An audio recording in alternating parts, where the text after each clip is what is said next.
on the road on a road trip in India through Kerala, Karnataka, and Goa. And we are taking our Ayurvedic lifestyle on the road. I hope you'll follow us and get some interesting information from our vlog.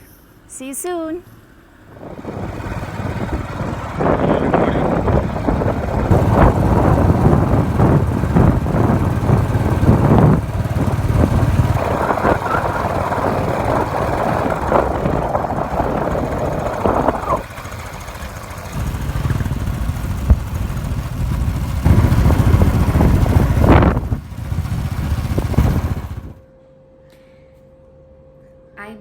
Seekers, and welcome back to our Ayurveda on the road vlog.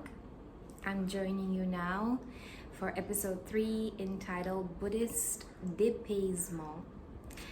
A bit of an unusual title, and I chose it on purpose. And to explain what I mean by that, I'll just analyze what the word dépaysement means. It is a word borrowed from the French language, and in French language and philosophy we have this rather unique idea of uncountrying. And what does that mean? When we take the word dépaysement, we can see that the root of that word is the word pays. Pays in French means country, and dépaysement means uncountrying. Anytime that we have the prefix of de or di in English, we know that that leads us to a process of undoing something. So what does it mean to uncountry something, the process of uncountrying? Well, the French do enjoy travel. It is a quite popular thing to do in the French culture, to take vacation, family vacation, or just some type of expedition into the mountains, or some kind of sports adventures. And what they believe that leads to when they travel outside of their own country is a kind of break from the mentality of their nation, the ideology of their country, and they call that process an uncountrying process, right? So kind of a small disruption in the connections that one has to their own nation, to their own country. And they believe in this idea very strongly, and they speak of it quite often. Now, when we say the Buddhist dépaysement, clearly we are implying something slightly different, and not necessarily having to do with one's country or one's nation, but perhaps something to do more so with our own mind, and of course something along the lines of Buddhist philosophy in general.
When it comes to our idea about ourselves, about our conceptualization of I-ness, the Buddhist philosophy speaks a lot and refers extensively to the idea of the self, or in fact, it refers to the idea of no self. Now, how can we reconcile this idea of no self when everything that we perceive in terms of self and in terms of the way that we relate to it through our own perception and through our own understanding? Well, what Buddha is claimed to have proposed is that the self does not exist beyond the kind of compositional nature of what we ourselves create for ourselves as an identity. Now, what could that be? What could our identity be? Well, probably some aspect of our identity would have to reside in our memories, right? The things that we remember, the things that we carry with ourselves in our memory tend to be part of our idea of self, or we can say of our concept of self. Now, perhaps our perception and the way that we interact with the world and the way that we interpret the world around us also has something to do with our identity. What else could it be? Probably our feelings and emotions and the way that we react through those feelings and emotions toward the world. And also, obviously, the thoughts and the concepts that we form about the world based on what we perceive, based on what we remember. And there's certainly a part of us that is physical in nature, our bodies. We see our bodies, we observe them. Our bodies change with age, they grow, they diminish, they go through sickness and they enjoy health. So we identify with the body as a certain part of who we are. Perhaps in some cases we identify with our body as almost the entirety of who we are. That is when we perhaps pay a little bit less attention to the mind, to the thoughts, to the perceptions, and also to our memories. But as you can see, actually, the subtler aspects of our identity, and that is our thoughts, our feelings, our perceptions, actually make up a lot more of our identity. Although they are of a lighter nature and they are less observable, at the same time, they are perhaps more influential in the way that we interact with the world, or in the way that we internalize the world.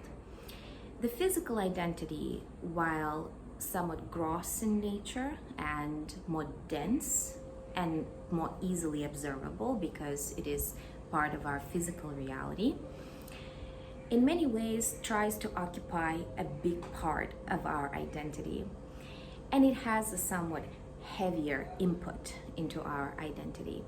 But it actually happens to be only 1/5 of our identity when we add the other subtler components of thoughts, feelings, perceptions, memories, and I also didn't mention consciousness. Consciousness is something that we are still trying to understand in the world of psychology, in the world of philosophy. We're not exactly sure how to define it, and yet we recognize that there is something beyond those expressions that we have been able to observe, something that happens outside the observable field of our reality.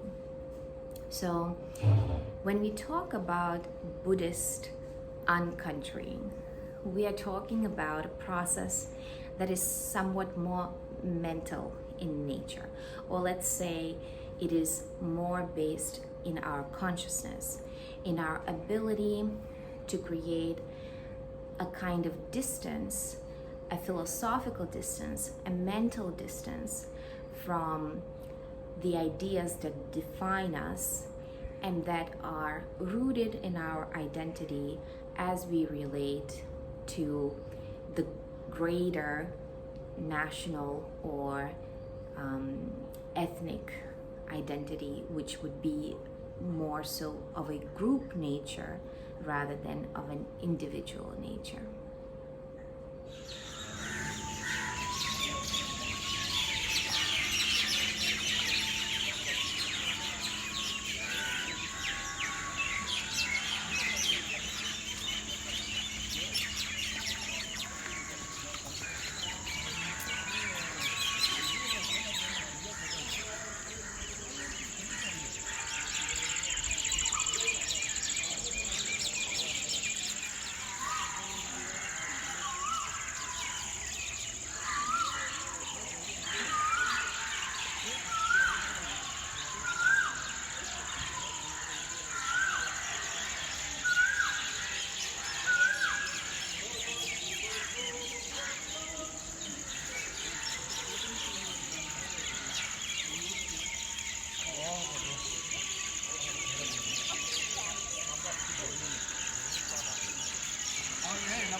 Now let's think about what is a country.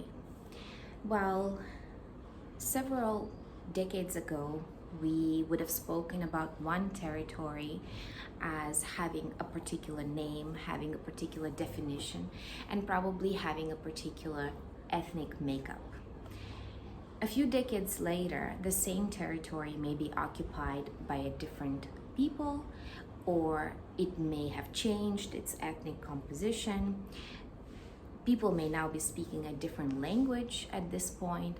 So what we can observe is that countries are the kind of unified group identities that go through shifts and go through variations in their makeup over time. And sometimes we can observe that even over a very short period of time. And many of us, or at least some of us, have lived through those kind of situations where certain crises or certain democratic developments inside a particular nation lead to the creation of a new country or to a redefinition or a restructuring of a particular country. So in many ways, we can say that there is a kind of consensus or an agreement of people that come together and make a decision that from now on we are going to identify ourselves as belonging to this culture, to this nation, to this language, and ultimately to this ethnic identity.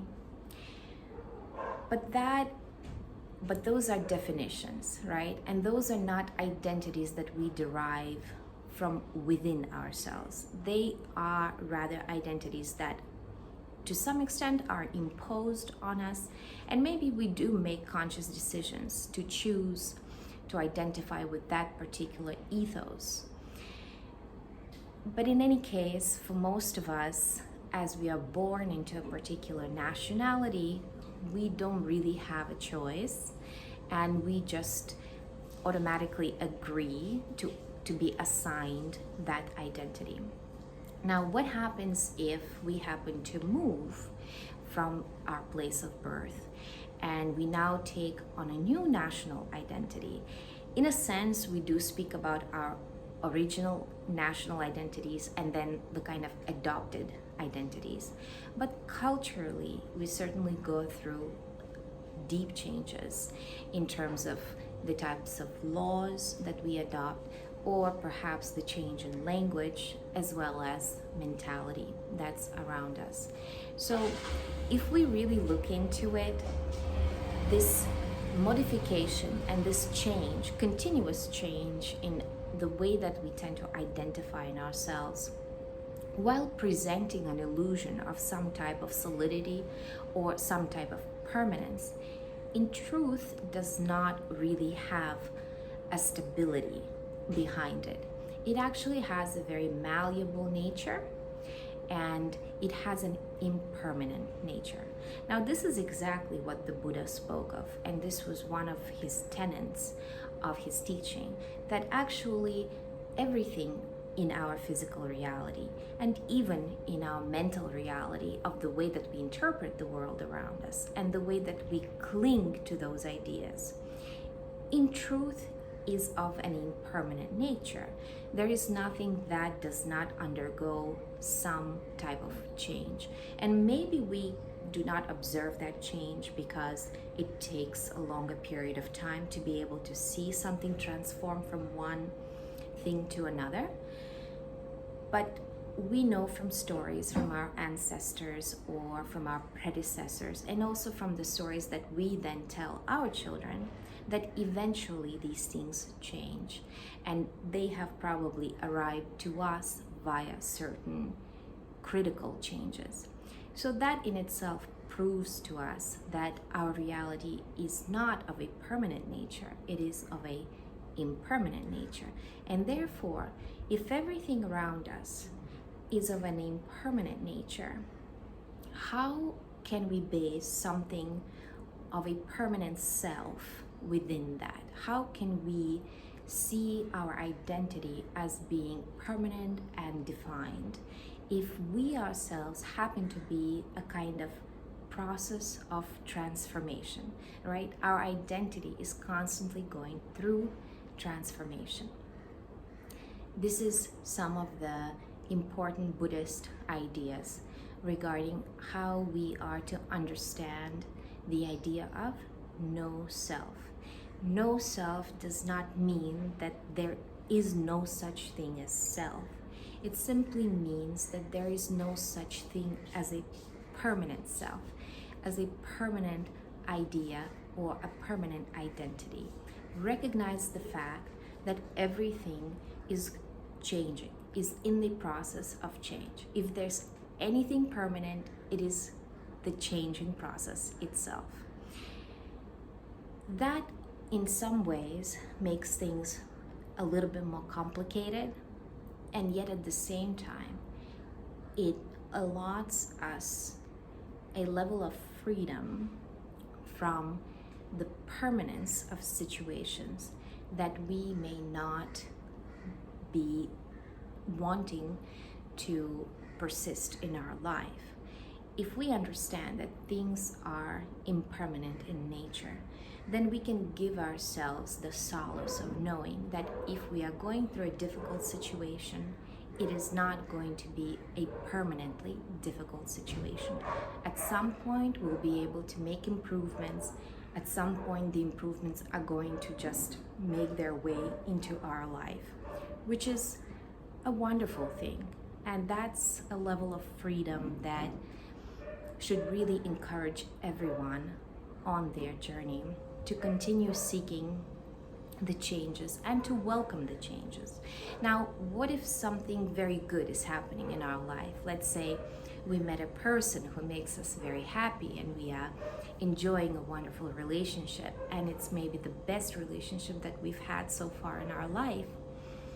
We would certainly like to hold on to that, and we would not like that to change. We would like for it to be permanent. Well, unfortunately, the laws do not change depending on the situation, whether it is positive or negative situation. The laws of change continue to work throughout. And even in a situation where we would like to hold on to something and we would like to create a stronger attachment to a particular case in our lives, we will have to learn to let go of that moment. And in that too, there is a beauty and a freedom to allow every situation to evolve. And just imagine if you do have a wonderful situation that's happening in your life. While it's great that it's amazing at this time and you'd like to preserve it that way, but if it's already wonderful and already amazing, allowing it to evolve would only increase the chances that the situation would eventually get even better. And some things that perhaps you may not even expect would come to surprise you and would evolve with greater positivity. If we stifle that process, if we do not allow the situation to take its natural course, then probably we would end up with a situation that doesn't have the opportunity to grow and an opportunity to evolve to a level where you can truly benefit from that situation. So don't be afraid of change. Welcome change with open arms, even when it seems a little intimidating or maybe a lot.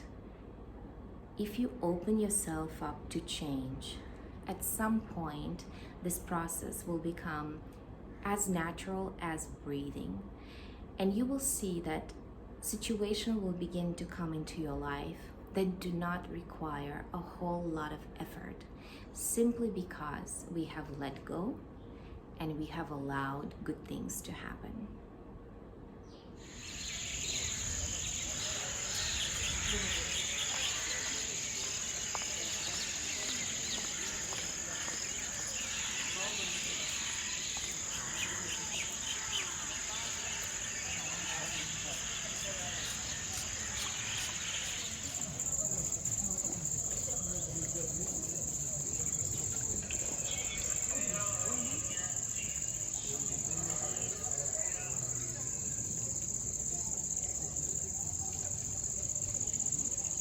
So the reason that I wanted to make this video and to discuss these ideas is because on our journey, on our trip, we had the chance to visit the town of Bylakuppe, which is in the Karnataka state here in India. The unique nature of this town is that it happens to be one of the greatest resettlements of a Tibetan population outside of Tibet, and particularly here in India. A very famous location for the Tibetan resettlement is the Dharamshala, which is the location where the government in exile of the Dalai Lama is located here in India, and that is up north, closer to the Himalayas. But Bylakuppe, which is also close to the Mandikeri area of the Kurg region of the Karnataka state, is another settlement and is full of monasteries, Tibetan monasteries, as well as certain important temples. So we had the chance to stay with a guest house that is actually run and managed by the main monastery itself. We were welcomed by a wonderful Tibetan monk that allowed us to check into the guest house, and we had a very pleasant and a kind of uncountrying stay, even within the country of India, which was particularly interesting because as we have been traveling, we have been primarily encountering, let's say, local cultures, right? Cultures that have been forming in India for centuries and maybe even for millennia. And one such culture is certainly present in the state of Karnataka, which is the ancient remains of the Hampi kingdoms, which are just very impressive in their level of expansion and the achievements in art and engineering that they have been able to accomplish. So when we come across a location like Bylakuppe, it's in a way a different breath that we're able to take, right? We're able to put down certain ideas of our travel through India, and we get to interact with a different culture and with a different mentality, and certainly a mentality that is so deeply steeped in the Buddhist philosophy, in this case, the Tibetan Vajrayana version of Buddhism. So this is the reason why I decided to call this video as the art of Buddhist uncountrying, because the lifestyle of a Buddhist community carries with itself a certain approach to life that certainly has a philosophy of detachment and also understanding of the nature of impermanence of all conditioned realities. So that makes it for a nice dépaysement. And us being travelers from abroad, it's a wonderful opportunity to experience along the way a culture of a different philosophical outlook, but at the same time it allows us also to make a kind of break, to take a break from the expected sort of destination. And India is very wonderful in that way because it is very welcoming to so many cultures, and it allows for the possibility to encounter a very, very diverse cultural experience, because just within India itself we find so many different philosophies and so many different ways of living life. So for us, Bylakuppe was a wonderful experience of being with the Buddhist community, with the Tibetan community, and it also offered us a chance to meet with a Tibetan traditional doctor, and I'll speak about that in the next episode. I hope that you've enjoyed our Buddhist dépaysement video, and hopefully we can explore some similar ideas in the future. I've won, and be well.